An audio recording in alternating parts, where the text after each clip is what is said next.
माझ्या लग्नाच्या 6 महिने आधीची गोष्ट आहे. माझ्या मोठ्या भावाच्या कॉलेजच्या 2 ग्रुपमध्ये खूप मोठे भांडण झाले होते आणि त्यातच माझ्या भावाच्या मित्रांनी एका मुलावर चाकूने वार केला. त्यात तो गंभीर जखमी झाला.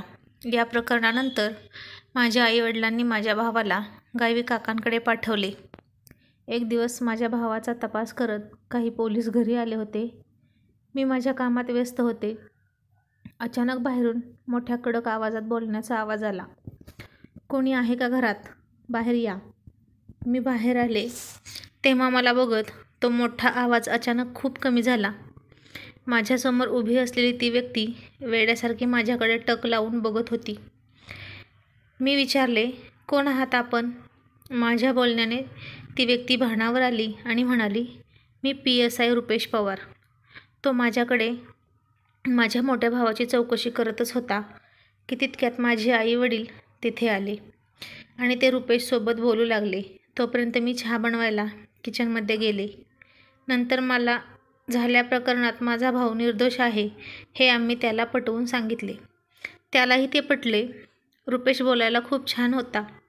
माझ्या आई वडिलांना तो खूप आवडला. मी चहा घेऊन आले तेव्हा तो माझ्याकडे तसाच बघत होता. त्यांची नजर माझ्या आईच्या लक्षात आली आणि त्याला माझी ओळख करून दिली. ही आमची एकुलती एक मुलगी मधू. तिचे लग्न ठरलेले आहे. 15 दिवसापूर्वी साखरपुडा झाला. 6 महिन्यानंतर लग्न आहे. आईचे बोलणे ऐकताच रुपेशचा चेहराच उतरला. काही वेळाने तो जायला निघाला आणि जाताना त्यांनी आमच्या सर्वांचे फोन नंबर घेतले. त्यावेळी आमच्या घरात एकच लँडलाईन होता आणि माझ्याकडे एक साधासा मोबाईल होता. माझा होणारा नवरा अशोक सोबत बोलता यावं म्हणून माझ्या बाबांनीच मला गिफ्ट केला होता. घरातला फोन काही कारणाने बंद पडला होता म्हणून रुपेश अधूनमधून माझ्या मोबाईलवरच फोन करायचा. दादाच्या चौकशीसाठी दादाला या प्रकरणातून बाहेर काढेल असा तो आम्हाला बोलल्यामुळे आम्हाला त्याचा खूप आधार वाटू लागला होता. पुढे त्याच्याशी रोज कॉलवर बोलून आमच्यात छान मैत्री झाली. अधूनमधून तो माझ्या घरी यायचा. आता तर तो अगदी आमच्या घरचाच झाला होता. एक दिवस रुपेशने मला त्याच्या मनातले सर्व काही सांगितले की त्याला मी पहिल्या भेटीतच खूप आवडले होते. त्याची खूप इच्छा होती त्याचं लग्न लांब केस असणाऱ्या, हसताना गालावर खळी पडणाऱ्या, बोलक्या स्वभावाच्या मुलीसोबत व्हावे आणि ते सर्व त्याने पहिल्यांदाच माझ्यात बघितले. त्यामुळे तो पहिल्या भेटीतच माझ्याकडे असा बघत होता की क्षणभर त्याला माझ्याशी काय बोलावे हेच सुचेनासे झाले होते. माझे लग्न ठरले होते. साखरपुडाही झाला होता. तरी त्याने मला प्रपोज केलं हे मला अजिबात आवडले नव्हते. मी त्याला समजावण्याचा खूप प्रयत्न केला की आता हे शक्य नाही. पण तरीही तो हट्टच करू लागला आणि म्हणाला की मी कधीही तुला फोर्स करणार नाही, पण माझ्या मनाला नेहमी वाटतं की तू फक्त माझ्यासाठीच बनली आहेस आणि देवाने तुला आणि मला मिळवण्यासाठीच 6 महिन्यांची वेळ दिली आहे. या 6 महिन्यात मला माझ्या प्रेमाला मिळवण्याचे मनापासून प्रयत्न करायचे आहेत. प्लीज मला ते करू दे. मी जर या 6 महिन्यात तुझा विचार बदलू शकलो नाही तर मी काहीही न बोलता तुझ्या आयुष्यातून कायमचा निघून जाईन. यानंतरही मी रुपेशला खूप समजावले की आता हे सर्व करून काहीही होणार नाही.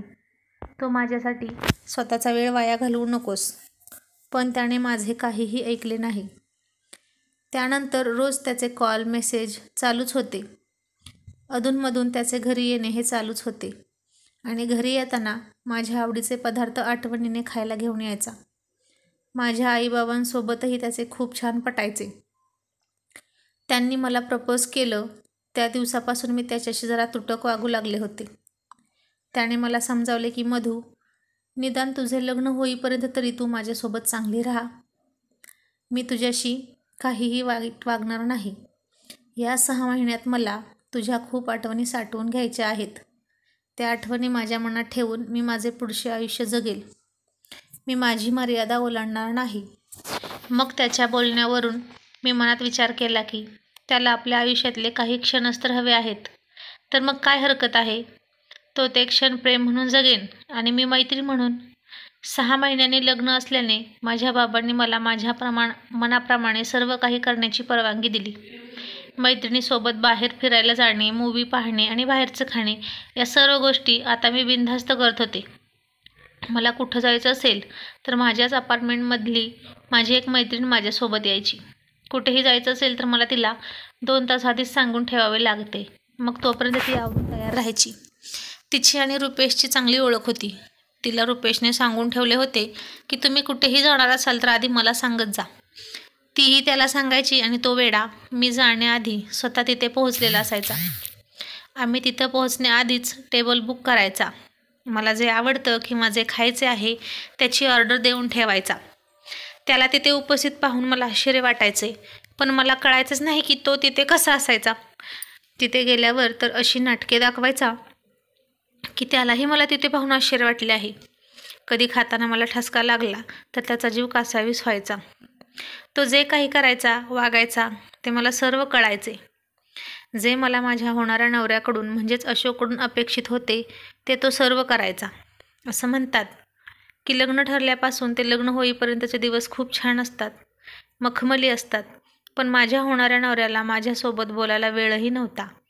पण रुपेशसाठी मात्र माझ्याशिवाय दुसरे काहीही महत्त्वाचे नव्हते. माझ्या बाबांनाही माझे लग्न अशोकसोबत होत आहे हे फार काही आवडले नव्हते. पण अशोक माझ्या आईच्या नात्यातील होता, म्हणून बाबांनी आईच्या मर्जीसाठी विरोध केला नाही. रुपेशला माहीत होते की मला प्रवास करायला खूप आवडते, म्हणून तो माझे आई बाबा मैत्रिणींना घेऊन ट्रिप प्लॅन करायचा. कधी कधी आई बाबा नाही येऊ शकले तर मी आणि तोच जायचो फिरायला आणि मी पुढच्या सीटवर हमखास बसायचे. तो माझी प्रत्येक गोष्ट आवडीने खूप प्रेमाने जपायचा, पण तो हे सर्व माझे मन जिंकण्यासाठी करत आहे असेच मला वाटायचे. पुढे पुढे मी पण त्याच्यात गुंतत चालले. एखाद्या दिवशी त्याचा फोन आला नाही तर मला काहीतरी चुकल्यासारखे वाटायचे आणि तो समोर आला की माझा चेहरा आनंदाने खुलून जायचा. मला माझ्या मर्यादा माहीत होत्या, म्हणून मी त्याला माझ्या भावना कधीच समजू दिल्या नाहीत. रुपेशला सरप्राईज द्यायला खूप आवडायचे. एक दिवस तर त्याने हद्दच केली. तो घरी आला तेव्हा त्याचा चेहरा एकदम गंभीर दिसत होता. मी त्याला विचारले की काय रे, काय झालं आहे? पण तो काहीच बोलला नाही. मी खूप फोर्स केल्यावर तो बोलला की बाहेर जाऊन जरा गाडी बघ, मग कळेल तुला काय झाले आहे. त्याच्याकडे स्विफ्ट कार होती. ती गाडी मला खूप आवडायची. त्याचा चेहरा बघून माझ्या मनात आले की बहुतेक त्याच्या गाडीचा अपघात झाला असावा. मी गाडीजवळ पोहोचेपर्यंत माझ्या काळजाचे पाणी झाले होते. तो फिरायला जाताना नेहमी हट्ट करून पुढच्या सीटवर बसायला घ्यायचा. मी गाडीच्या पुढच्या बाजूला पाहिलं तर काहीही झाले नव्हते. मग मी मागच्या बाजूला जाऊन पाहिले तर त्याच्या गाडीवर मोठ्या अक्षरात माझे नाव लिहिले होते. त्याच्या गाडीवरचे माझे नाव बघून माझे डोळे भरून आले. मला मिळवण्यासाठीची त्याची धडपड बघून मला त्याची कीव यायची. माझ्या नावाच्या पुढे बाण मारलेला बदामही होता. ते पाहून मला जरा हसूच आले. थोडे फिल्मी होते पण छान होते. मी त्याला विचारले, हा बदाम का रे? त्यावर त्यानं हसतच उत्तर दिले की ते बदाम म्हणजे माझे हृदय, ज्याच्यावर तू पहिल्याच भेटीत तुझ्या लग्नाचा बाण मारला ना. तसं तर प्रत्येक गोष्टीत हसत खेळत राहायचा, तरी पण मी त्याची कधीही नाही होणार याच्या यातना मला त्याच्या डोळ्यात स्पष्ट दिसायच्या. एक दिवस रुपेश घरी आला आणि मला त्याच्या एका मित्राच्या कार्यक्रमाला घेऊन गेला. त्याचा मित्र एक चित्रकार होता. त्याच्या चित्राचं प्रदर्शन होतं. आम्ही आईबाबाची परवानगी घेऊनच गेलो होतो. प्रदर्शन खूप छान होते. फार वेळ झाला होता म्हणून आम्ही घरी यायला निघालो. जाताना त्याने गाडी आईस्क्रीम पार्लरजवळ थांबवली आणि माझी आवडती आईस्क्रीम घेऊन आला. त्याने एकच आईस्क्रीम आणली आणि माझ्या हातात दिली. मी त्याला विचारले, हे काय एकच का? तुला का नाही आणलीस? तो म्हणाला, तू खा, मला नको आहे. मी म्हणाले, मी एकटीच कशी खाऊ? तर तो सहज बोलून गेला, खरंच नको आहे आणि वाटलंच खावंसं तर आपण शेअर करून खाऊ. मी काहीही न बोलता गुपचूप आईस्क्रीम खात होते. मला इतके गुंग झालेले बघून तो म्हणाला, एकटी एकटी कशी खात आहेस? बघ, मला खा असंही सांगत नाही. त्यावर मी म्हणाले होता ना आणखी एक घे. तो म्हणाला, नाही, मला तुझीच उष्टी खायची आहे. मी पटकन बोलून गेले, असं कसं? उष्ट तर फक्त नवरा बायकोच खातात एकमेकांचं. माझं बोलणं त्याच्या मनाला लागले आणि तो शांत बसला. नंतर थोड्या वेळाने म्हणाला, मधू, तुझा हात मला माझ्या हातात घेऊ वाटत आहे, देतेस का? मला थोडं लाजल्यासारखं झालं. विषय टाळण्यासाठी मी मुद्दाम त्याला बोलले, तू गाडी चालवत आहेस ना, मग नीट दोन्ही हाताने पकडून चालव. उगाच काही झालं तर माझा नवरा लग्नाआधीच विधूर होईल.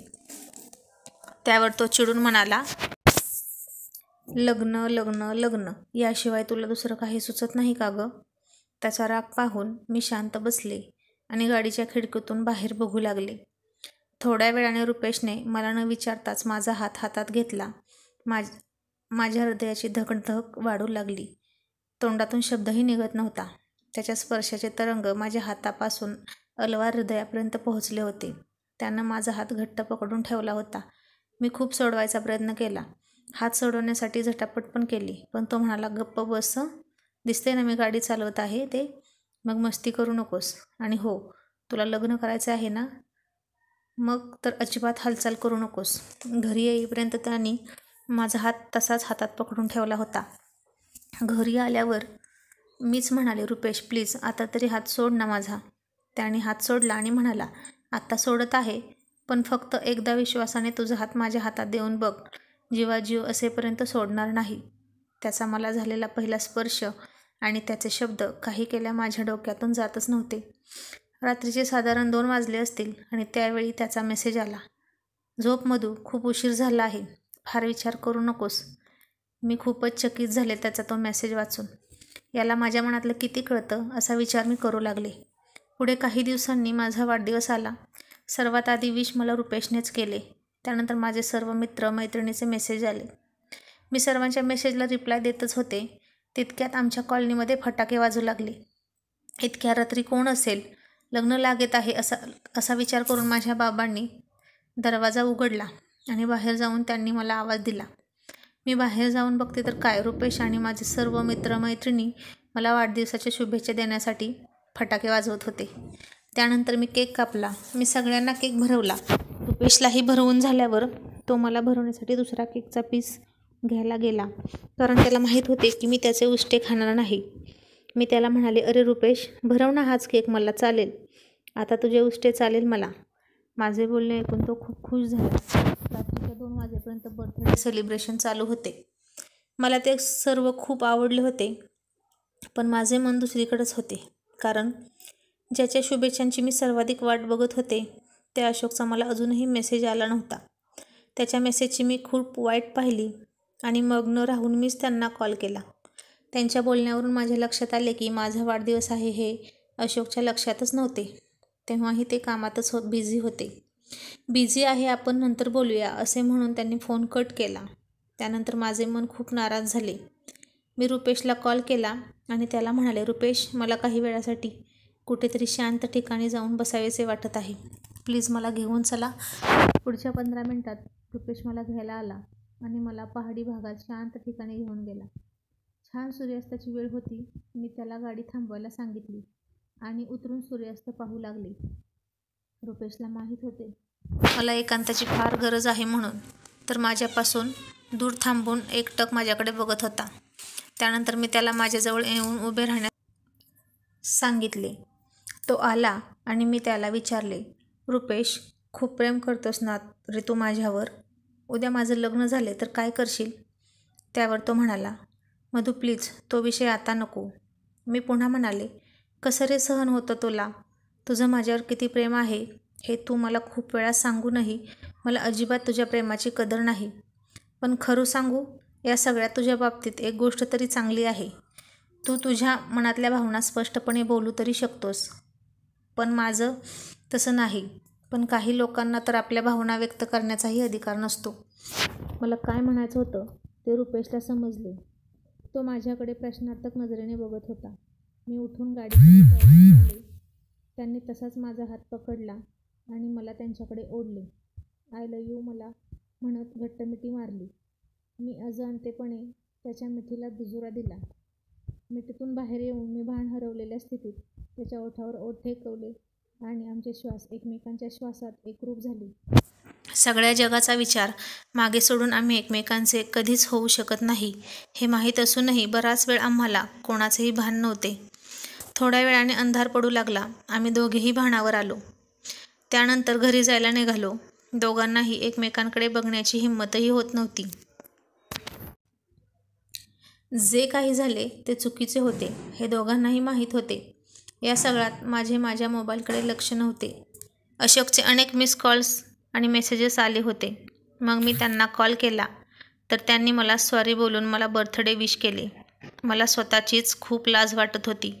माझ्या नजरेतले गिल्ट रुपेशच्या लक्षात आले आणि तो मला काहीही न बोलता माझ्या घराबाहेर सोडून निघून गेला. त्यानंतर 4-5 दिवस तो घरी आलाच नाही. त्या दिवसानंतर मी खूपच अस्वस्थ राहू लागली.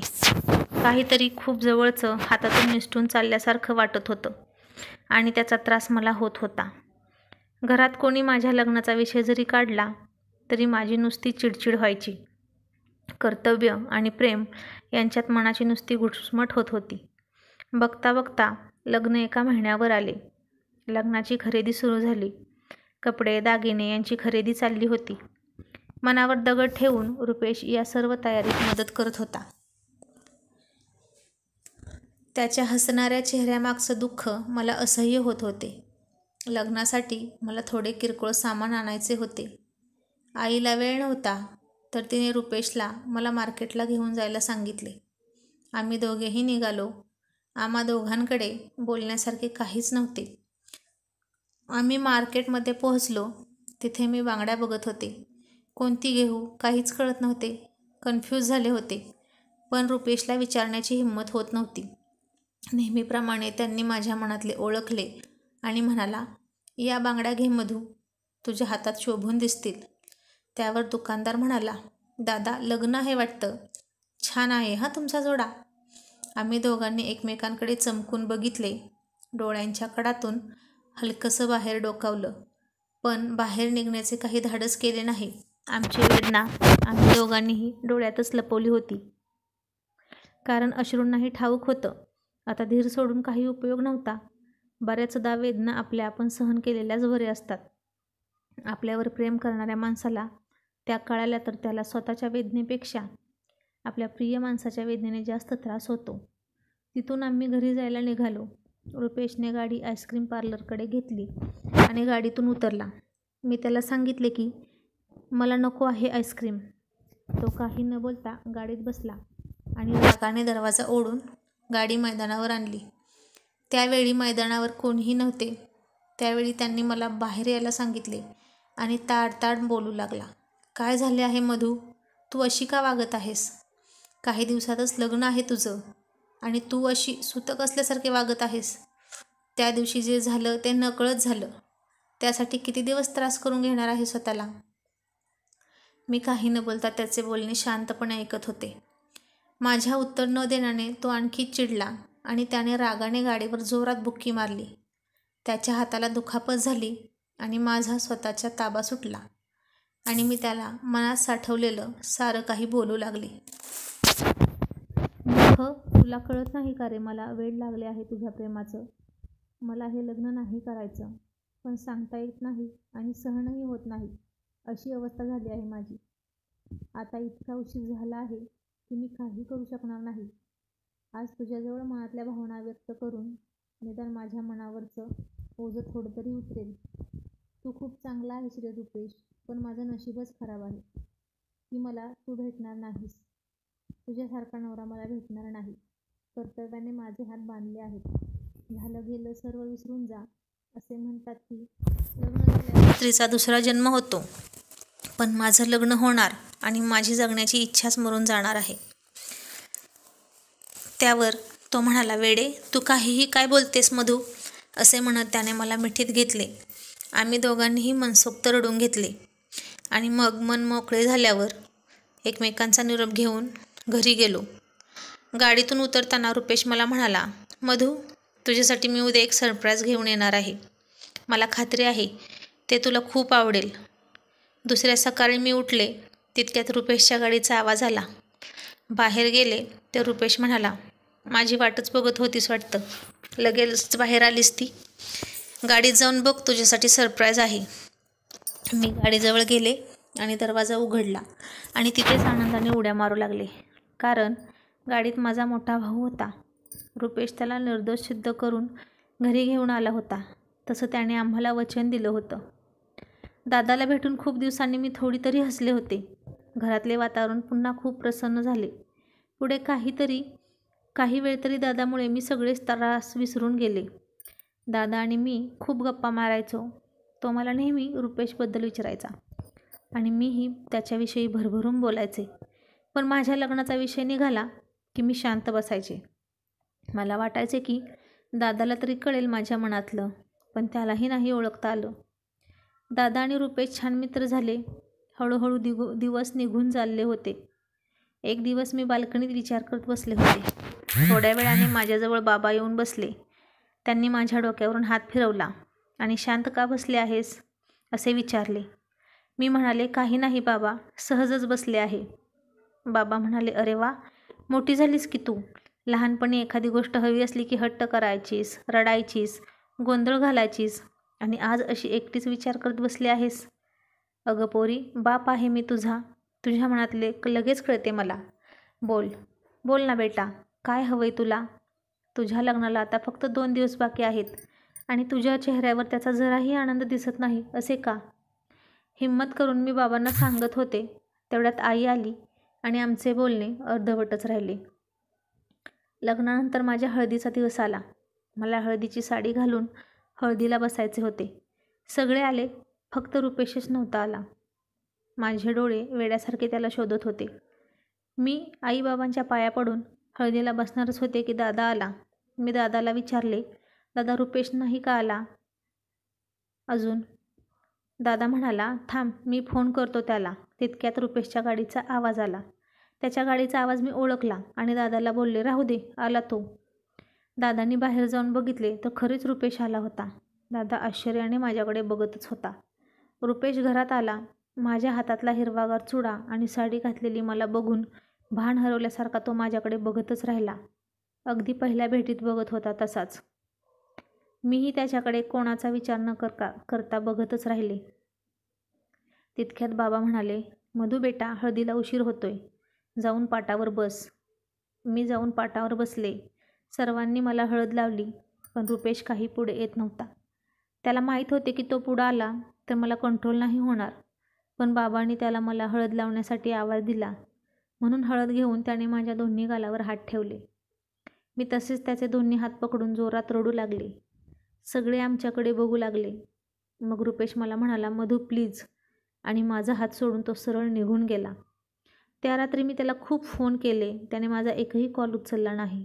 म्हणून मेसेज केला, सॉरी रुपेश, खूप त्रास देते ना मी तुला.